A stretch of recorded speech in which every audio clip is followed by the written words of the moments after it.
Hello everyone, I am Professor Piyush Desai. Let me introduce our today's speaker, Ms. Apurva Mulani. She is a head human resource and marketing at Popshot, a French company into app development.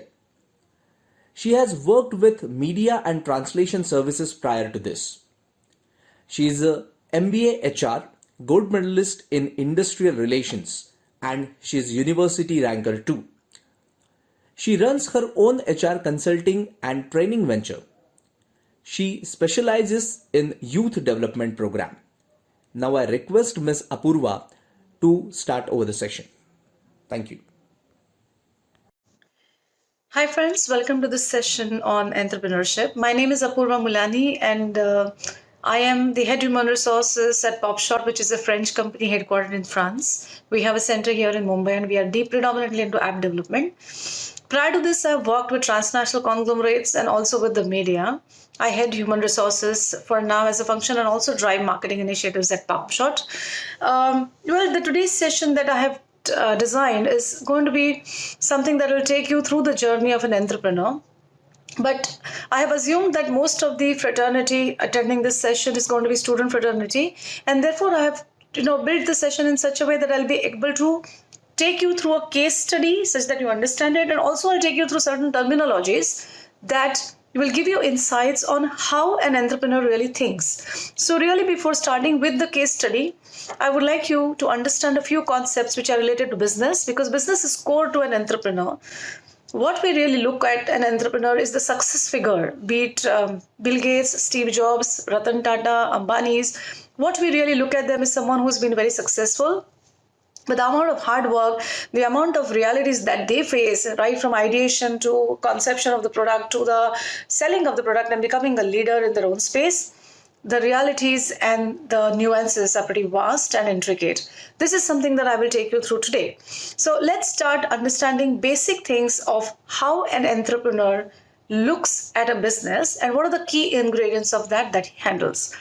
Now, let's first start with what do entrepreneurs generally make for us. They give us products. Now you see that our life starts with products and ends with products. Every day that we have ends with products and starts with products. For example, you wake up in the morning, the first thing you need is a toothbrush, a toothpaste, you need soaps, you need shampoos, you need garments, you need blankets. So everything around life is about products. Even the television that you watch is a product. The soaps and the cereals that you watch on them is products. So imagine our life without product is nothing. So for us as end users, products are just a means of living life. They ease out our life and we use them.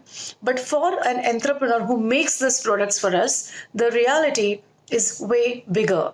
For him, it's an area where he cannot afford to fail because he's borrowed in a lot of capital. He's investing his sweat and blood into making the product the best that will sell well in the market, and he creates a value for himself and for the world. So for him, it's a lot of thinking, it's a lot of calculated risk, huge amount of effort, and endless efforts and attempts to make it successful. So this is how the entrepreneurs look at the products. Now let's come to the second part. Why do entrepreneurs or companies make products? Obviously, because we have a need and they satisfy that need. But for them, just identifying this need that we have is just an opportunity. The objective with which they come to make the product is profit. Now you see profits in the normal arithmetic terminology. Profits are nothing but sales price minus cost price. This is the very basic arithmetic that we have learned over years. But for an entrepreneur, the profit becomes a way more intricate and challenging affair. Let me explain you how. So, say for example, there is, before I give the example, let me just tell you what really happens. The sales price is the only governing factor that actually brings in profits. If the sales price is higher than the cost price, yes, you're profitable. But for an entrepreneur, the definition changes. So let's understand this. In the management terminology, profits are equal to the price that the customer is willing to pay for the product minus the cost price makes a profit. Let me explain this to you in a simple example. Say example, there is a drought in a particular area.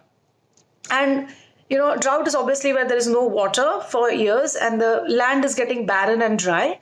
And people are thirsty, they need water, there is a scarcity of water, and they're dying for survival. Now, here, if there is one entrepreneur who identifies, or there is a vendor who identifies this need, and he takes a few gallons of water there, which he can sell to these people. So he goes and puts up a stall there and says that I am here to sell water to you. You can come and buy this water from me, but I am selling it at 1,000 rupees a liter. Now, in a normal case, water is just one of the basic, amenities given to us. It's one of the essentials and easily available in the cities or other places. But at this place, water is a scarce commodity, and the people who can afford it will come and buy it at any price because they want to survive. So here, the seller is a monopolist. He's the only driver of the market. He has the product and he can charge a premium, and the customer will pay that price. He knows here he can manipulate the price in any ways that he wants, and the customer will come and buy at the price that he dictates because he's a monopolist there. Now suddenly there is another company which realizes, oh wow, this is a good opportunity for us to go there, and let us also sell the water, but at a far lesser premium price than what this vendor is doing. So now they bring their water, bottled water, and they put different stalls across locations in that place. And, they sell it for 200 rupees a liter. Now suddenly you will see the moment the customer gets another option, which is cheaper, the customer will instantly sack this vendor and move quickly to the next vendors from the company stalls and buy water from there. Here now, the customer has not only switched loyalty, but also their preference for cheaper price. And now the sales price becomes what the customer is willing to pay here, lesser. So now the customer is going to pay them lesser price and buy the same product. So you see, when you're a monopolist, you can dictate the sales price in a certain way where the customer is bound to pay for it. But the moment competition comes, there are various other reasons with which the customer can switch his preferences and he will decide what he wants to buy. So sales price doesn't become a lone feature for the profits. It depends, the sales price becomes a very intricate thing and depends on a lot of things about the market forces: competition, demand, supply, branding, quality of the product, and so on. Let me give you another simple example to understand this a little better. I used to buy, the frozen meat products for home. So I used to buy generally from this wellness center where they stock a lot of frozen meats. So I used to call for this pre-cut Godrej chicken, and I was a regular happy customer with them. They used to deliver home and I used to be happy with them. One day when I opened up the packet, suddenly I saw that it was very stinky and it didn't appear good. So I called up the wellness center and I said that this is really stinky and I just want us to bring this to your notice. And they said that, no problem, ma'am. Godrej is a very kind company. You just have to return back the product to us. They come with a money back guarantee offer, which means they're going to refund back the entire money to you or they'll give you a replacement. The only condition is you have to give back the entire meat packet with us along with the cover in which it was packed, since we've got all the details of packaging, etc. I was very happy. They sent the person back with a new product and took this product back with them. Now, I was very happy and I said, this is great. They are such an honest company, and which is true in a large way. Now, this happened over that month 3 to 4 times. And then I started doubting, why is it happening again and again? So I went to the wellness center and I asked them, tell me, why is this happening again and again? This has never happened before. Is there a problem with your freezer where you stock it? So he said, no, ma'am, not really. This comes from the company. We stock it, but sometimes there could be a problem with the product. But he said, then why don't you try this Zorabian chicken? I said, well, they are the same meat products, right? And the same segment. How does it matter? Both are frozen. Nothing is fresh in this. He said, no. The difference between Zorabian and Godrej chicken is Zorabian doesn't have a refund policy. I said, doesn't have a refund policy? What if the meat comes out bad? I won't even get my money back. He said, in fact, Zorabian doesn't have a refund policy only because they believe that their product can never ever be bad. This is their claim in the market, that our product doesn't need a refund guarantee because we are a zero accident zone company. We will make sure the product will never be bad in any of its state. And suddenly I said, wow, this is nice. If they come with this kind of guarantee, which means they must be taking a lot of efforts, lot of, processes to make sure that this is being adhered to.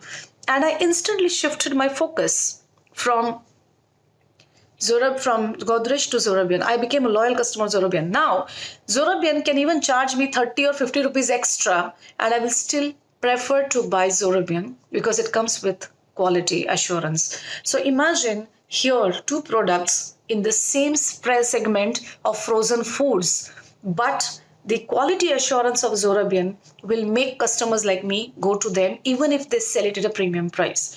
So sales price is one of the most intricate and difficult things in the market environment which entrepreneurs have to face. So when an entrepreneur launches a product or a new product, he has to take into cognizance this product has to sustain the demands and the needs of the customers it has to satisfy. It should be able to compete with all other products and still have a preference over all of them for the customers to come and buy. And the whole pricing strategy comes on a lot of these elements. The second thing that you need to understand. The third thing is, how do entrepreneurs understand the need for particular products? Now, generally the answer to this is that, there is an existing need in the market and they make need products to satisfy that need, and it works well. Now, let me just quote you a good example to show how an entrepreneur thinks. So there was this one company which wanted to start its operations in Africa. They wanted to start a shoe factory there. So they deputed two of their most bright executives to go and study the African markets independently. And the task given to them was to study the markets and give a recommendation proposal whether it is viable to start a profit-making shoe factory there. Now, both the executives went there, and the MD had said that I will call you after 15 days. Within this 15 days, I want your viability study to be done and your recommendation should be ready. Both the executives agreed. Both traveled separately and started looking at the African markets. The MD on the 15th day called the first executive and asked, tell me, what is your recommendation? So the executive said that in Africa, people are very tribal in nature. They have not grown with time. They still are primitive in nature. They still believe in their customary trends of past. They still have the legacy of their old heritage values, and they are very basic people. They walk barefoot on Mother Earth because they feel there is a connect. They do not use any footwear. In fact, they feel connected with Mother Earth, so they don't need anything. We should not come here because they will not even look at us, and this is absolutely a wrong idea to come here. They don't need that product in life. Perfect, said the MD. He called up the second executive and asked, tell me, what is your recommendation? So the second executive said, sir, Africans are very tribal in nature. They still have the legacy of their old heritage values. They still believe in living how they've lived years ago. They haven't really evolved with time. They have very strong sense of customary beliefs, and they still practice their old customs and values with heart. So here, they still walk on Mother Earth barefoot, and they do not need or do not wear any chappals. In fact, they don't know also what are chappals or shoes. So this is the best opportunity for us to come here and start a shoe factory, because we will be the one who introduce it to them. They don't know it, and we will create a need for this in their lives.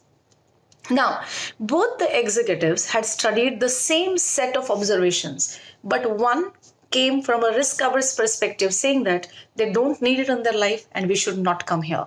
And the second one came with an opportunity perspective that they don't have it or they don't need it. We will create the need in their lives. For years, there was no concept of perfumes. Women used to wear flowers in their hair, and then came the perfumes, and the flowers vanished and the artificial fragrances took over. They created a need for these artificial fragrances. Life existed even before that. An entrepreneur can think like this. He knows where exactly to attack that part of your psychology and create that need in your life so that his product sells. He thinks ahead of you. He creates the needs in your life. he makes sure that his products are so important and addictive to your life that you will enslave him. This is how they understand the needs. So they study the human minds and find a way and chart out a way to make the place of their products in your lives. This is how an entrepreneur thinks. Now, why do customers really buy products? This is one important part that they understand very strongly.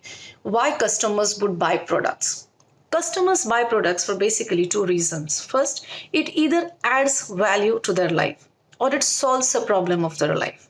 Now, cosmetics, for all the women who really don't look good, cosmetics solves a problem of their life. They can look better, they can feel good, and it solves a big problem. Inferiority complex of their life vanishes with that. It solves the problem. Let's take the example of browsers, since we all are into browsing daily. When I'm sitting alone and I don't have anything to do, I might just go to a Google browser and just do some random intuitive searches. Like, for example, if I'm thinking, yesterday I saw some fashion, good apparels. Let me see what are those apparels on Vero Moda. And I go to it. I may not want to buy, but I'm just going through it. It just adds value to my life. I feel entertained and I've killed time. But when I actually want to buy an apparel, I can go to the Vero Moda site or to the other shopping sites without really venturing out of the house. Solves a problem of my life. So the entrepreneurs do understand this very clearly, that we can either add a value to the life of the customer or solve a problem with our product in the customer's life, and we can enslave them to be our loyalist. This is how a customer thinks. Typical example is Make My Trip Again. You want to browse and just see the best hotels for value addition, or you want to actually book a hotel with the most competitive pricing without venturing out of the house, solves a problem of your life. Okay, now, what is another thing that they understand, which is a key ingredient of their life? They understand that when I make a product, I need to understand whom do I have to sell this to. Because unless I sell the product, I'm not going to make any revenues for me. So what he does is that whatever product that he makes, he understands who all can be my potential prospects for this. So here you need to understand three concepts of entrepreneurs and their thought process. First is prospects. Say, for example, if he's saying he's bringing in the product, he'll understand who all are the prospects. Now, prospects are none other than anybody and everybody to whom he can approach to show the product and sell it to them. So typically, if, for example, if we take cosmetics, he will look at all the age groups of women who can buy cosmetics. It's come to the point where earlier Fair and Lovely was only a female product. Now there is Fair and Lovely for men. There is a Nivea for men, which means that they have identified that entire male population can be a prospect. Not necessarily everybody will use it, but these are all the segment of people whom I can target to sell the product. So those are called as prospects. Typically, when in an arranged alliance, the boy and the girl meets to explore if something can happen between them, these are prospects. The moment they decide we are going to date and we are going to get engaged, they become an alliance. So initial blind meeting is nothing but a prospect. Now, the second aspect of this is customers. Now, when I approach a particular prospect and I ask them that, this is our product, would you like to buy it? And he likes it and he buys it. Now he becomes my customer. He brings me revenue. He gives me money for the product and I add it to the top line, which is my sales to the company. So this becomes a customer. And the third concept is consumer. Consumer is someone who consumes the product himself and gives repeated business to the company, which means if I sell a Dove shampoo to someone and then this shampoo becomes habitual to that and the person keeps buying again and again, he is my regular consumer. So now I have an assured set of money coming from this consumer every month. So entrepreneur is more interested in making everyone a consumer, not just a customer. If somebody buys a Dove soap once from me, and never repeats buying back, he's just a dormant customer who has never repeated his activity. An entrepreneur will want you to buy repeatedly his product and give him repeated revenue. So he wants consumers, not prospects, not customers. His constant endeavor is to find new prospects, convert them to customers, and repeated customers or consumers. This is what an entrepreneur looks at, and this is his successful business model. So when he makes a new product, his entire focus is on creating consumers and not just customers, one time customers. No, a repeat addictive customer force and consumer force, and that's where his entire revenues come from. Let me give you a simple example. Let's take the example of a high-end mainland China restaurant, which is a Chinese restaurant. Now, when you go to mainland China, first time, you will see that when they get you the check, they will ask you, ma'am, may I please know your number? And I will say my name, my number, my birth date, or all the family dates that are important. They'll get it over the phone. They'll feed it into the customer database, which is their customer relationship management software. So next time when I go, again, they will track my ask my mobile number, which will get clubbed with the bill and automatically updated. Now, what they really do with this, every time that I go, they take my number and feed it in the bill so that it gets updated in the customer relationship software. For me, I feel that, every time they're adding certain points on my spends, and I will get a free meal some point in time when I kind of, put a lot of points to my account. But for them, it is far bigger than this. They're tracking my behavior. So every time that I go, they take a look at the customer relationship software and they'll say, Ms. Apurva Mulani had come here on the 1st of March. Then she came on the 10th of March, then the 30th of March, then 4th of April, then the 12th of April, which means she is our repeat customer. Now, suddenly, Apurva Mulani vanishes for 3 months. Instantly, the customer relationship software will give them a prompt that, she has not been coming for the last 3 months. And instantly, you'll get a message, ma'am, we are running a very strong discount program for our privileged customers. You're one of them. We would like to host you with 3 of your friends, and one of them gets a complimentary meal from us. And I will instantly say, let's go. So now they are working on making my repeat behaviors more strong, because my repeat behaviors means repeat revenue for them. So this is how entrepreneurs think and work. They want repeat business from you. Their valuation, their revenues come from there. Now, the last but not the least is, I want you to understand the last thing, which is one of the biggest challenges of entrepreneurs. Difference between sales, marketing, and branding. What happens? Sales is different from marketing and it's different from branding. Let's understand marketing first. When they make a new product, they want to do intensive amount of marketing. So what is marketing? Marketing means they will make sure that the product is visible to the world. Everyone knows about the product. So typically, if you see, when you travel on the highways, you will see this Lux holdings or Dove holdings with a beautiful model, endorsing it. Now, what happens? Everyone's attention goes there. Either the model or the soap will attract you, and you will get to know this is a new product that's come to the market, and now you are aware of it. Unconsciously, subconsciously, it's captured your mind. Now, they understand that people follow celebrities, so they'll get the most happening celebrity to be a part of that campaign. Now, what happens is, marketing is all about making their product visible. People should know about their product. People should, through marketing campaigns, they tell you the features of the product. They tell you about what are the good things about the product, or make you aware and somewhere create a need in your mind or create curiosity about the product in your mind. This is marketing. So it can happen either through an advertisement. It can either happen through your, pamphlets, or through the newspaper advertisements, or television advertisements, or free sampling, anything. So this is first. Second is sales. Their objective is to sell the product, not just create awareness. So the moment people will start buying the product, now they start getting the revenue. Sales is nothing but generating revenue. Here you get a chance to go and meet people over either a phone conversation or one-to-one, and striking a deal, making them buy the products, signing contracts for services, or whatever. This is one very important thing, that till you don't generate sales, you don't get the revenue and you cannot sustain and grow. So you will see that marketing and sales become the strong pillars of entrepreneurial success.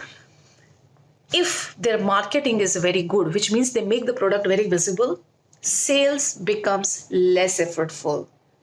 But however good your marketing is, and if you're not able to generate sales, entire thing collapses, because ultimately profits drive you to stay in business and to grow and sustain.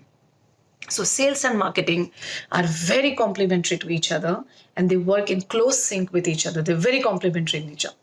Now, the third important part that they work on is branding. What is branding? Branding is the character of the person. Branding is the perception of how people look at him. What are their perception and values? It speaks about the success stories. It speaks about the stories about them. It speaks about, their social proof, their validations and everything. Let me give you an example. Tata Group, when you think of, there are three things that come to our mind instantly. First is trust. That Tatas will never ever cheat their customers. Their products come with high quality assurance, and they will never fool the customer, be it internal or external, to make profits. Tatas is pure trust. Second, people centric. People who work with Tatas, either as employees or customers of Tata, will stay with them for long time, because they know that Tata's is people centric. They'll put the focus on people first and the rest will follow. So people who work with Tata groups, they start at any age but end with retirement. This is the kind of loyalty Tata has been able to do. And to the given fact, Tatas are not a great paymaster. In spite of that, Tatas have been doing so well because of the people-centric initiatives that they follow with transparency and highest regard for human resource. This is what Tata says. Third, they have a strong CSR orientation. CSR is your corporate social responsibility, which means whatever profits that they earn out of their products, they pass it back to the society, running non-profit philanthropic activities, which are growth oriented for society and not with a profit motive. So can you imagine, with such a great character and perception, whichever new product Tata comes with, people can instantly adapt and accept the product because the trust is given. They don't have to create any story about their brand. A new product of Tata and people are willing to see it. This happens because of the brand value that they have created. So every entrepreneur creates a strong brand value. Now, this is typically about the things or the challenges around the product which every entrepreneur goes through. So we saw products. Products are complex in nature. So you can just ideate something, not necessarily it will work. It has to work with the right kind of study. You have to understand the user psychology, see if there is a need or how to create that need in their lives before even the product ideation becomes fruitful or you really action around it. The third important thing is profits, which is not a thing. Ultimately, you're working for profits and creating a value for the society and for yourself. If you're not able to generate profits, your venture will collapse in no time. So profit becomes one of the key things for entrepreneurs to sustain and grow, creating a need in the lives of their customers and generating demand and selling it to them, branding the product, marketing the product, and making sure they have a strong competitive advantage over all who are existing in the market and who may probably come in the market over time to eat their business up. Being strong, being proactive is the biggest challenges that every entrepreneur faces. Now, having given these terminologies to you, let me start with Instagram. Instagram doesn't need any introduction. It is something which has become a part of everyone's life. Okay. Now, as end users, the Instagram that we use is mainly we feel, oh wow, I can upload my photos, So now let's come to the story of Instagram. We all know that Instagram is one of the best products in the world today, the most sought after and the most successful one. Now, when we unfold the story of Instagram, we'll get to realize that how really they thought through and how much detailed amount of efforts really went into it to make Instagram what really Instagram is today. Now, Instagram, we know, was founded by Kevin Systrom and Mike Krieger. Now, these two are veterans in their own field. They are both Stanford graduates, and they come with very eloquent educational backgrounds. They both, after their graduations, were working very well with good, respectable companies, including Google. Now, Kevin, who is the master brain of Instagram, he started with something initially before Instagram, with something which was called as Bourbon. Now, Bourbon was a portal, a platform for people to share their travel pictures. Now, what really he had done in that app was he allowed them to share their travel pictures, and he had given a lot of options for people to do a lot of things inside the app. So this was mainly for the travel hub community, but the app failed badly. So did Kevin give up after that? No. One thing he realized out of that failure was that people love to share pictures, and that's where the idea of Instagram was born. And it was born in the era of Facebook, which was already existing, and yet he dared to come with the option of sharing your pictures and creating a worldwide community with Instagram. Now, he needed a partner who was strong on the other aspects of business, and that's where he found Mike.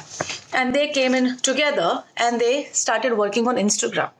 Now, I explained to you about the various dimensions that an entrepreneur looks into. So let's go with that. How did they know that Instagram is going to appeal to the minds of users? For this, they learned and they understood the psychology of the users, and that's where all the features of Instagram are framed to solace and satisfy the needs of all the users of Instagram across age groups, but predominantly the youth. Now, let's go feature wise and see how they have solaced the lives and made place in the lives of billion community across the globe. So the first feature of Instagram, if you see, they understood one part of us is that we are social animals and people like to share. So the first feature that they bought on Instagram, with which they launched it, was sharing your pictures and your videos with an option to be with a thumbs up, with a like. Now, we are all social animals. As a human instinct, we all like to share. If there is a good news in the family, we love to share it with others. We make phone calls, we go and distribute sweets, and we like to share and celebrate the joy and multiply it more. Similarly, if there is a sad moment in life, we all like to go and tell it to someone whom we believe to be trustworthy and put our head on their shoulders and probably cry. So this inherent social need of wanting to share is something that they said this is an opportunity and a need in their lives that we can solace. And that's where the idea of Instagram was born. Now, here they made it a very simple thing to onboard people with this feature. It was just uploading your pictures and your videos, and you could just like them by giving a thumbs up. This was the most easiest thing to do, easy to understand, and a lot of people could use it. Now, the second thing is, as human nature, we love attention. And that's where they said that whatever you share, if you receive a comment back on it, it's like you're attended to. We all love to be noticed. Just imagine if we are invited for a party, we all make sure that we look good. And when we go with the best of the finery, we expect people to compliment and acknowledge how we look. This is a natural desire for attention. That's what they understood of the human minds and built in this feature of like and comment. So all the comments that came through and the likes came through were attention to us, and we started loving those features. Now, third thing is we all like to look good. Now, when we have pictures with us and we want to really upload one picture, we choose the best amongst all. I know that people do share their pictures and ask, amongst these three, which one should I upload? And they take a view of others. This is because a desire to look good and post the best is inherent in us. Now, it's not necessary that everyone really looks good or everyone who looks really good is always photogenic. So that's where they said, we solve the problem of your life. And there we bring in filters where everyone can look good. You can customize your pictures. You can customize all the clicks that you have and make as you like it. This is where Instagram empowered you to make yourselves look much more better with filter options. So this was an empowerment tool given to the hands of users. The fourth, we all like to make new friends because we are social. Now imagine in the physical world, you will still have limitations with the number of people that you meet, particularly across regions or boundaries. But now Instagram gave you a platform to upload your best pictures with the best filters, look good, and invite more people to start liking you and following you. And there you had a chance to have friendship across globe, across boundaries, beyond religion, gender, or any limitations. So here it solaced our need to be social and to be more known and having more friends across boundaries. Now, here you can just randomly follow anyone and others can follow you back. And it's a feel-good factor. Whilst you do this, Instagram understood one very important part of your psychology, which is safety. We all like to be safe. Imagine if we are walking on the road and 5 guys stalk us, we still feel good about it, but we find it risky to extend to them because we don't know whether they are psychopaths, we don't know their intentions, it could be anything. But imagine in a virtual world where you can have thousands and lakhs of guys following you without you having any personal proximity to them. It gives a huge amount of safety. You don't need to disclose your phone number. You don't need to disclose your personal identity or address. You could have it with any name and people will still love you and follow you. This gives you a safe zone. Plus, it empowers you with rights to safeguard yourself against any jerks. If they are going to write you any wrong comments, you have all the ways and tools to block them and report them and you are safe. So this was the most safe environment that they gave you and which made it even more easier and safer for the new users to come and stay latched onto Instagram. Now, we all inherently, we love adventure and thrill, particularly the youth community. Tinder, Bumblebee, your Happen are the most valid examples of this. And you see, they don't even need marketing. The inherent discrete desire to go on blind dates, to go and do things which are generally not permissible in the society on the sly, but you have a common platform where like-minded people come and opt to date. You don't even need to market the product. It is inherently there inside the minds of people. And this is the best way of, getting to know people with whom you would like to date. So we all have the element of adventure in us. Instagram understood that. And the DM element allows you to reach out to someone or someone to reach out to you. And you can choose if you want to have any kind of talks, extend any kind of relationships, or even go and meet people or share your numbers. That becomes something as a private affair, which induces or solaces the thrill and the adventure spirit inside you. Instagram understood this. Whenever we feel bored, which is a natural part, we don't have anything to do, we just randomly keep browsing between elements. And Instagram made it clear that if you have not received any DM, if there are no likes or there is nothing really coming into your account, you can still go to the feed and watch anything that you like. You can follow things of your choice. So there's a constant feed around it. So they create huge amount of content for you. You can go and browse that. You can go and like something, and you can feel entertained and kill the boredom that you have. So you see that Instagram understood this element of yours, and they gave you an entertainment. It also allowed you expressions which was not there earlier.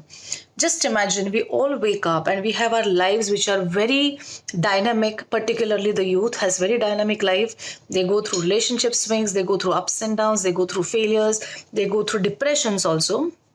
And here you get a chance to express or share anything for which is for a particular day and vaporizes after 24 hours through stories. So if you like a meme and it adapts to your mood, you just post it. People come, see it, like it. So this also creates an entertainment and plus an expression buzz for all the users. So they created this opportunity for you to put your expressions as 24 hours stories. I've seen that when students go through breakups, they put posts around the breakup that they're feeling hurt, a broken heart. This is all about expressions on the 24 hours story. So they created a need for you to express and gave a platform. This is how they worked around your psychology. Now, this is all about creating the customers. The way they designed this product, if you see, and every feature was all around the need of your psychology. It was either a created need or an existing need. They gave you a platform which was in a safer zone, and everyone in no time got latched on to Instagram. So this was all their endeavor to create their customers, and the whole concept of so many features that they put into it was creating a lot of coming back and using Instagram. But they were very keen to create more traffic and repeat behaviors around it.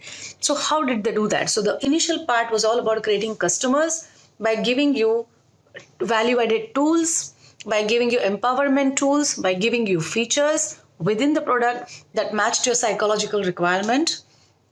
And at the same time, making sure that your repeat behaviors are going more and more higher. So here they brought in two elements for particularly putting in your repeat behaviors. The first one was curiosity of your mind, where they started putting in notifications. The moment a new DM comes and you get notified, you instantly go and browse it without even knowing that you're repeatedly going back again and again. They made sure that with notifications, they are enslaving you and creating that curiosity where you will drop everything and quickly go and check. And once this habit turns once this behavior turns frequently, it becomes a habit and it becomes effortless for Instagram to bring you back again and again. The second thing, they understood the competitive spirit of human minds. And that's where they started, sending you suggestions for following. So if I have 1300 followers on my account and my friend has got 2000, I will struggle to reach beyond 2000 because that's a natural drive of competing with others. So here they started putting you suggestions of people whom you can befriend and putting your names also to others who would write back to you. So at the back end, they did that as a suggestion thing, and people started working more and more towards building more followers and more community for themselves. Of course, apart from this, it created a channel for becoming Instagram influencers, and a lot of youth could now express their desires and could also now satisfy the desires of becoming, Instagram models or Instagram influencers. That came as one trend. So many of the producers or manufacturers or products came here to advertise. So this became a big advertising platform. So Instagram, which started just as a picture and a video sharing platform with a thumbs up, grew in its features every milestone and made it a much more engaging product. So the revenues of Instagram do come from the advertising that they do. Apart from that, the valuation comes from the highest number of consumers that it has, because the revenues are directly linked with the number of people who come and keep using it again and again. So it's one of the best models or success stories for investors as well as for the owners, and that's why it was acquired for a heavy premium price by Facebook.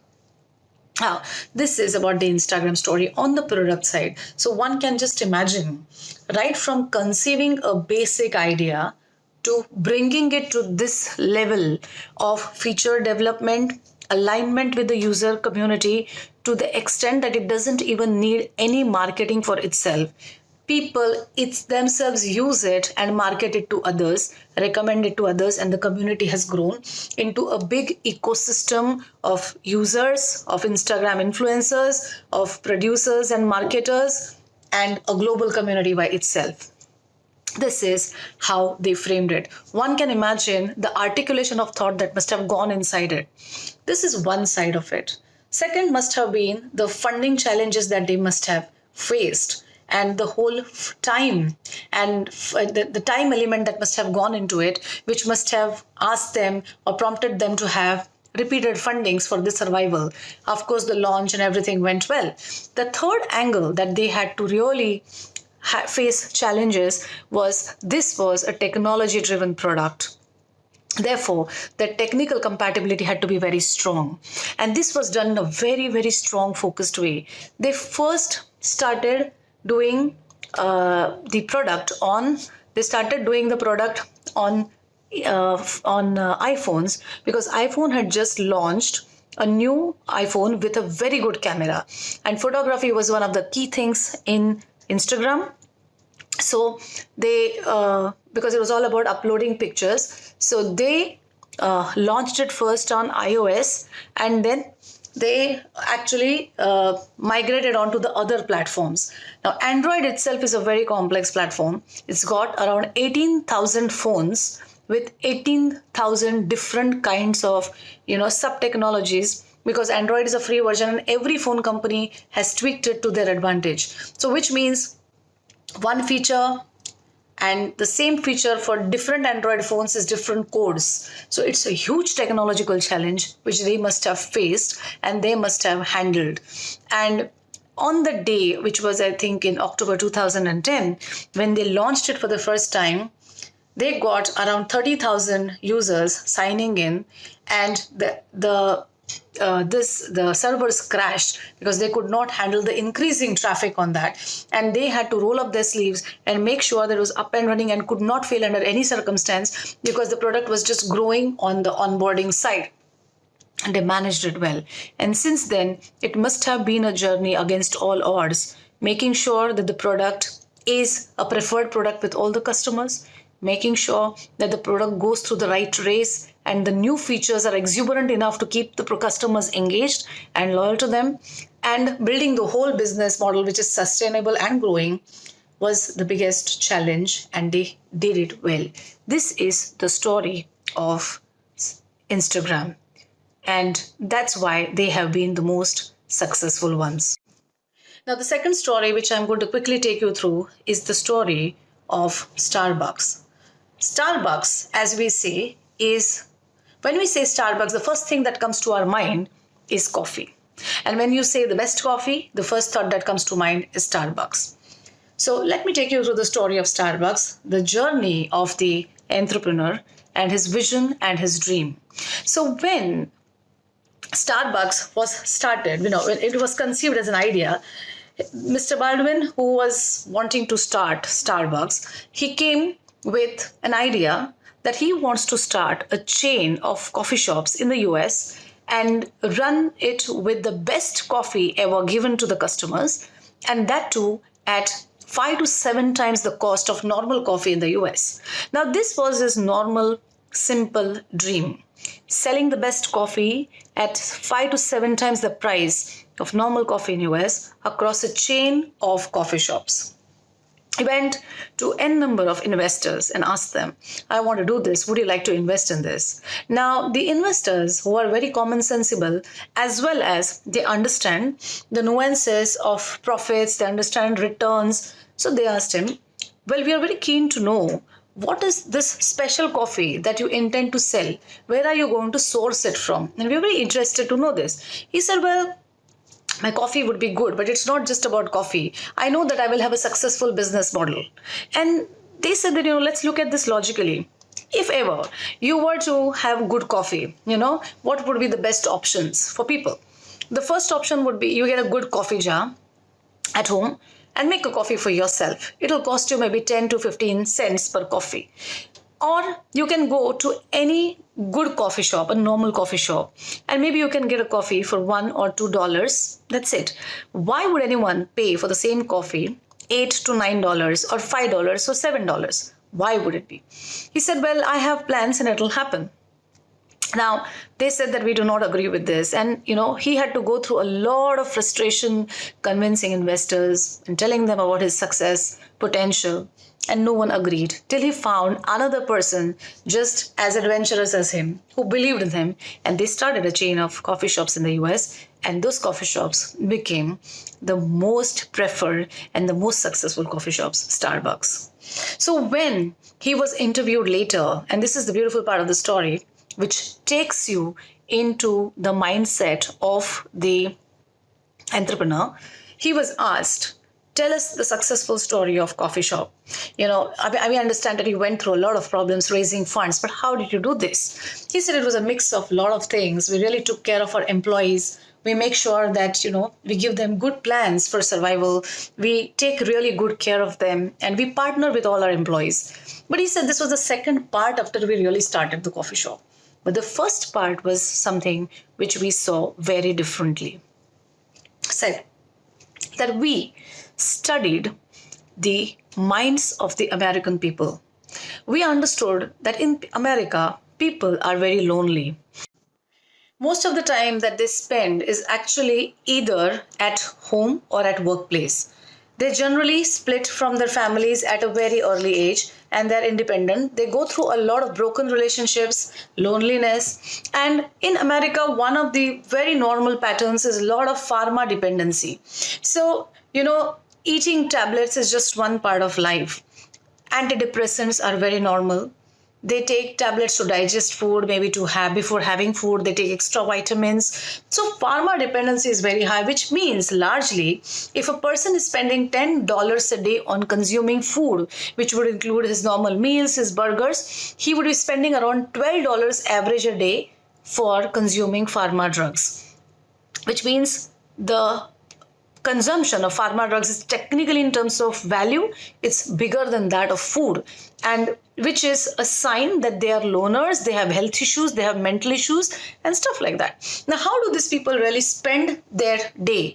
They spend their day either at the office in the morning, and then in the evenings or nights they spend at home, and then they also spend some time in the pub in the night time, and they intoxicate themselves, they drink, they come back, and once they're out of their intoxication, again they're back to their normal self, which is depressing. So he thought, here in US, given this trend, people spend most of their wake-up hours at two places, office and at home. So why don't we create a third place for them, which is a mix of both, where they can come and sit and work like an office and also feel homely like home. And that's where Starbucks was born. So we created an experience center for them, a third place where they could come and sit. So that's why when you go to Starbucks, you will see that you have a Wi-Fi access and you can sit there and work for hours and nobody disturbs you. You can order a coffee or a meal for yourself. And when you do that, once you pay the bill, they ask you for your name. And once your meal is ready, they shout out with your name, which is like a homely affair, not with the ticket number or the bill number. So they'll say, Miss Valencia, your coffee is ready. Please come and have it. So they shout it out loud and it feels like you are at home and somebody personalized is calling you. So he said, we actually were liked by people, or we gave them, because we gave them a third experience center which made them happy. So when people came here, they saw people like them were there sitting aside and doing their work. So they did not feel lonely. They could make new friendships. They could network, because large of them was business community or working community or student community, and they could network amongst themselves. So coming here was more pleasure. It was a place where you could do both the things together, feel like home as well as work, for as many number of hours that you wanted to do. So this became a part of their lives as a third center. So he said, to these people who came here to experience this center, we sold them the coffee. So people never came here for the coffee, but they came and bought our coffee here. So because they came here for this experience, whatever price we sold them the coffee for was not important. They would still buy it. So because they were happy with the experience that we were giving them, even if I had sold the coffee for $20, they would still come and buy it because they came here for experience and not for coffee. So while the world thought that we are selling coffee to them, we were actually selling them experience. That's why you will see all the restaurants come as service industry and not as food industry. The reason is because they give you a service, create an experience for you, and that experience calls you back. Food also becomes a part of that experience. Same thing happened with Starbucks. So in India, the Starbucks partner is Tata's, and they are the most profitable centers, and they are the most preferred coffee shops in India and worldwide. Can you imagine the mindset of the entrepreneur who never sold you coffee, but you went and bought the coffee at Starbucks? This is the beauty of an entrepreneur's mind. Raising funds, convincing people was not even the challenge, but running and creating that experience center and winning the hearts of loyal customers was something that he delivered and is still sustaining it. It is still the most preferred coffee shop in India and abroad. So you will see this is the beauty of entrepreneurship. Entrepreneurs can create an opportunity out of nowhere. Something that gets missed out from our normal eye is something which will never be missed out from an entrepreneur's eye. They can find an opportunity anywhere and everywhere, and they will jump at it and deliver to it. Entrepreneur never gives up. His dream is the only thing that he pursues. People may ridicule him, people may call him names, it doesn't matter. He will go by it and deliver it. Just look at Airbnb. Airbnb is one of the most preferred portals for booking your stays worldwide when they don't even own one of the apartments in their name.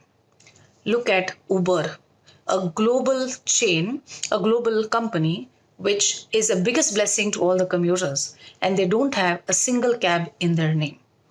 What kind of business model do they have? Airbnb changed the entire perspective of business. Initially, the hotels used to either do a B2B, means business to business, they used to do, which means selling the hotel rooms to corporates, or business to customer, selling the hotel rooms to customers. But Airbnb changed that and it created a C2C pattern, which means customer to customer. One customer of Airbnb will sell it to the other customer of Airbnb. And here they charge a commission from the guy who is going to lease out his house and from the occupant who's going to occupy that house. This was their model. It benefited everyone. Similarly, with Uber, it's great for the owner of the car, for the company, as well as for the customer. They made it a viable proposition for all the three. So this is an entrepreneur's mind, which can create value, which can create business out of anything and everything. This is the beauty of entrepreneurship. Now let me take you through certain dark side of entrepreneurship. Or maybe let's now look at who is an entrepreneur. An entrepreneur is someone who has got a strong vision and a dream, and he wants to turn it into a reality. He hires a team who are more competent than him in many areas, and he orchestrates them with their time, their talent, money, and makes sure that this turns into a reality and a sustainable, growing business venture. This is what an entrepreneur is. Where do these entrepreneurs really come from? These entrepreneurs can come from anywhere. And if you look at it, the first generation entrepreneurs particularly have come from nowhere. Shakespeare has given a very beautiful quote. Some are born great, Some achieve greatness and some have greatness thirst upon them. The first one, some are born great, is some who are born in a power position. The sons of the kings, the sons and daughters of business entrepreneurs, they're the second generation, third generation. They're born with a legacy. For them, the struggle is much easier, but their stories could still be different. Look at Dhirubhai Ambani. He was the first generation entrepreneur who changed the entire history of his generations. His two sons, who were born as someone in a great family already, both are entrepreneurs, but their success stories are different. Very evident, known to all, Mukesh Ambani and Anil Ambani. Mukesh Ambani is doing far, far superior and growing in his valuation and his credentials every day, vis-a-vis Anil Ambani. So you see that it is a big difference. Though they are born in the same rich family, to the same father, their credentials and their success stories are way different. That is the difference of their entrepreneurial minds.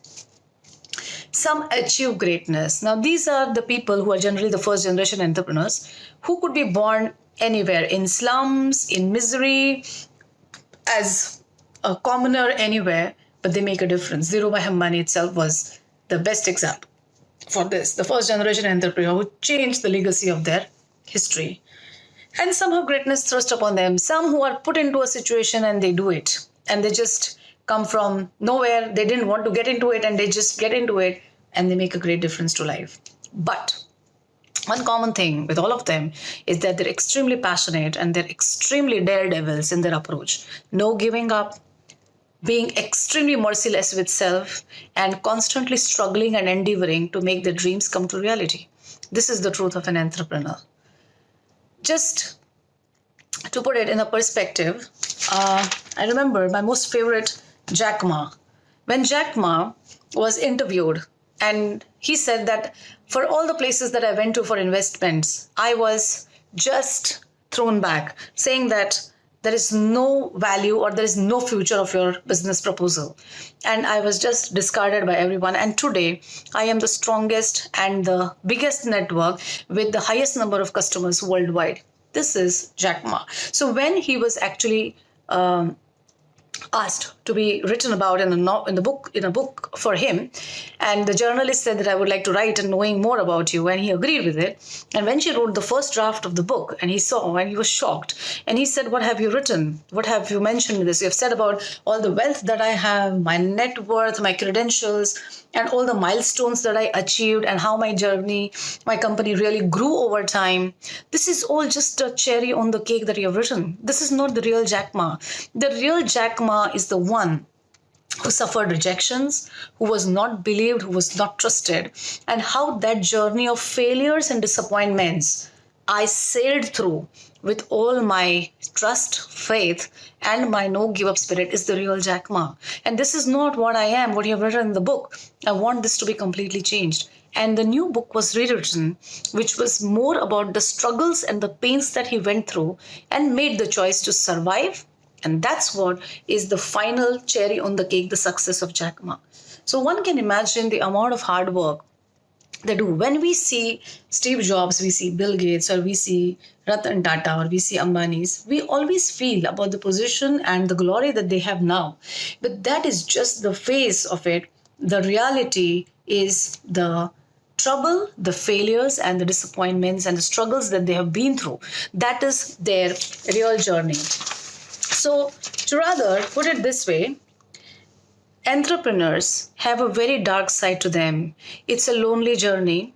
They have to manage their frustrations, emotions, their mental breakdowns, their failures every day by themselves. There is no friend in the journey. They are alone. They have to be internally motivated, and as many times that they fail and fall, they have to stand up by themselves.